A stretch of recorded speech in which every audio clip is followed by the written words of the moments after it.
Two little mice fell in a bucket of cream. The first mouse quickly gave up and drowned. The second mouse wouldn't quit. He struggled so hard that eventually he churned that cream into butter and crawled out. Gentlemen, as of this moment, I am that second mouse.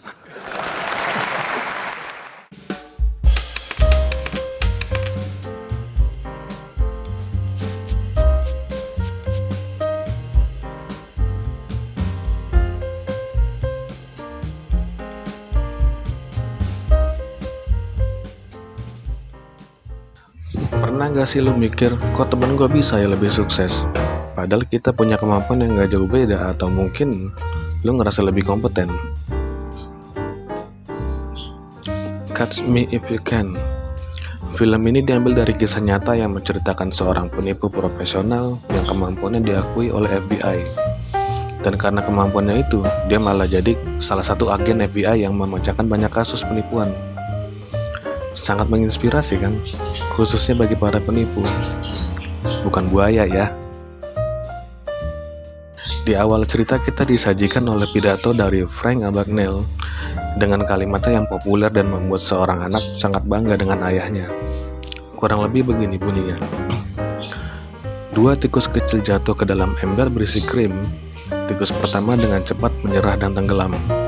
Tikus kedua tidak mau berhenti. Dia berjuang sangat keras sehingga akhirnya dia mengaduk krim itu menjadi mentega dan merangkak keluar. Sampai saat ini, saya adalah tikus kedua itu. Pepatah itu menjelaskan betapa pentingnya sebuah perjuangan atau usaha bagi seseorang untuk bisa sukses atau bertahan hidup.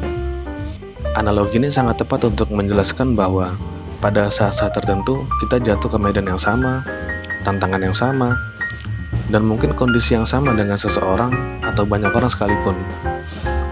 Tapi hanya salah satu dari kita aja tuh yang bisa sampai di titik sukses, dan yang lain enggak. Setelah banyak hal yang terjadi, ternyata fakta membuktikan bahwa perjuangan kita tuh enggak sekeras apa yang orang perjuangin, atau mungkin sebaliknya. Mungkin data statistik bisa menjelaskan bahwa kita lebih kompeten dari orang lain untuk melakukan banyak hal. Cuma ya kita lebih cepat lelah aja dan mudah menyerah di saat yang lain masih berjuang tanpa melihat hasil. Di dunia nyata memang kita nggak bisa menebak sampai kapan kita harus berusaha, dan memang inilah tantangan sebenarnya. Kita nggak lagi baca buku yang bisa langsung lihat halaman terakhirnya seperti apa dan bisa langsung baca kesimpulan dari buku itu. Yang jelas bahwa apapun usaha yang kita lakuin, jika itu adalah hal yang baik, ya sah-sah aja kita terobsesi. Kecuali jika apa yang kita lakukan itu udah keluar jalur dari cara yang benar untuk mencapai tujuan itu. Bicara soal tikus kedua dalam pepatah tadi, di sini kita sama-sama paham bahwa tikus kedua itu nggak ngerti bahwa krim itu bisa menjadi mentega yang ternyata bisa menyelamatkan hidupnya. Tikus kedua itu hanya tahu bahwa ya dia harus bergerak aja sampai dia selamat. Nah, ini juga mencerminkan kehidupan kita di mana kita tuh kadang-kadang nggak pernah tahu apa yang udah kita lakuin secara konsisten ternyata bikin keajaiban di masa depan nanti. Yang kita tuh nggak akan kepikiran bahwa itu malah bisa nolong hidup kita suatu saat nanti. Yang kita tahu bahwa apa yang kita lakuin adalah hal yang baik dan berjuang di jalan yang benar, ya udah lanjut aja. Si tikus pun hanya tahu bahwa krim itu bisa menjadi mentega setelah dia keluar dari ember itu. Barulah sang tikus paham sampai mana kita harus berjuang, dan sangat menyayangkan tikus yang lain menyerah terlalu cepat tanpa melihat keajaiban dari sebuah mentega. Ada banyak contoh yang bisa kita katakan mirip dengan kondisi pepatah ini saat kita bertarung dengan dunia nyata ya. Misalnya persaingan untuk melamar kerja, persaingan dagang, atau persaingan bagus-bagusan atau rumput dengan tetangga.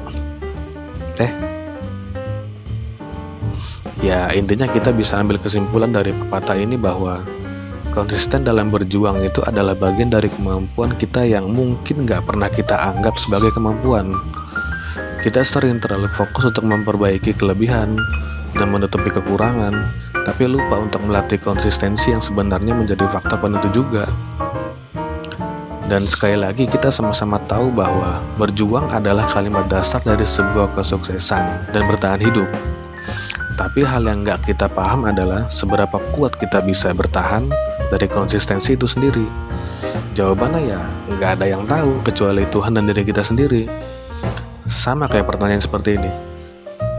Gimana sih caranya menghadapi ujian yang berat dalam kehidupan? Ya jawabannya sabar dan terus berusaha melakukan apa yang kita bisa.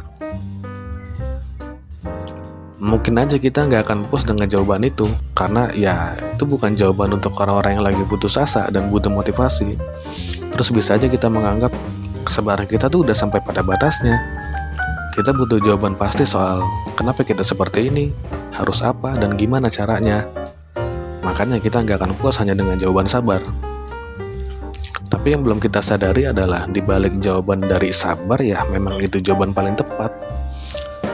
Sama kayak gini nih. Duh lapar. Ya jawabannya makan. Duh haus nih. Ya jawabannya minum. Duh baterai gua habis. Ya dicas lah. Kalau kita punya prinsip makan untuk mengurangi rasa lapar, kita nggak akan pernah bertanya makan apa yang enak. Dan kalau kita punya prinsip minum untuk mengurangi rasa haus, kita nggak akan bertanya minum apa yang enak. Begitu juga kalau kita mau ngecas HP supaya tetap hidup, ya kita nggak akan bertanya ngecas di mana yang bisa sambil main game. Nah, sama juga tuh kalau kita punya prinsip bahwa kita bersabar dan berusaha untuk bertahan hidup, ya kita nggak akan tanya sabar yang gimana atau berjuang yang kayak gimana. Prinsip kita sendiri yang akan nuntun diri kita sendiri mau sabar sampai mana dan perjuangannya harus seperti apa. Ya kurang lebih begitu. Itu aja dari gua. Thank you.